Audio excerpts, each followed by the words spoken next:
Hi, I'm Erin McGhee, and a little bit about myself. I am back at college for the first time in 20 years. I started college and then didn't finish, and met my husband, got married, and our anniversary is actually Tuesday, the 23rd. So we will be married 19 years. We have 4 kids. Our oldest is 19. She graduated last year. We have a 17-year-old son who is going to be a senior this coming year. And we have a 15-year-old freshman and a 7-year-old first grader that all of them have been homeschooled.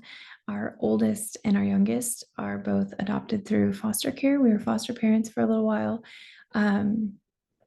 And my husband and I also have a business that we run. It's to help homeschool parents and encourage them.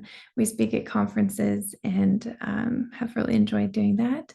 And then because we are not too busy, right, we decided to start a nonprofit this year that helps homeschoolers across the state.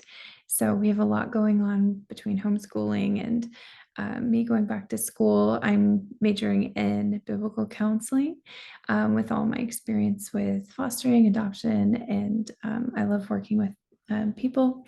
And so that's a little bit about me.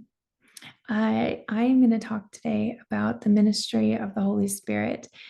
And this was something that I really enjoyed reading up on, and the information that I'll share is from the Ryrie book that we've been reading. Chapter 60 went over a lot of these things with the Holy Spirit. So we first see the ministry of the Holy Spirit in creation, and in fact, in Genesis 1:2, it says that the Spirit of God was moving over the surface of the waters. We also see the Spirit in Isaiah 40 and Psalm 33, and in 2 Peter as well, 1:21, for no prophecy was ever made by an act of human will, but men moved by the Holy Spirit, spoken from God. The Holy Spirit's ministry also comes for people. Many times in the Old Testament, we see the indwelling of the Holy Spirit in particular people that are mentioned, such as Joshua, Joseph, Daniel, the judges, Saul, Balaam, and Azariah, and Bezalel. And in these instances, they were not assured that they would have the Holy Spirit forever, like we are. They are guided, the Holy Spirit guided Israel, and the Holy Spirit was also present at the conception of Jesus and Mary.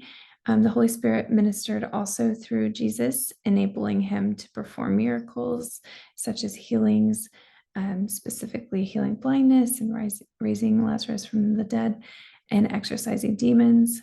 And Christ was dependent on the Holy Spirit. So we see the Holy Spirit in many ways.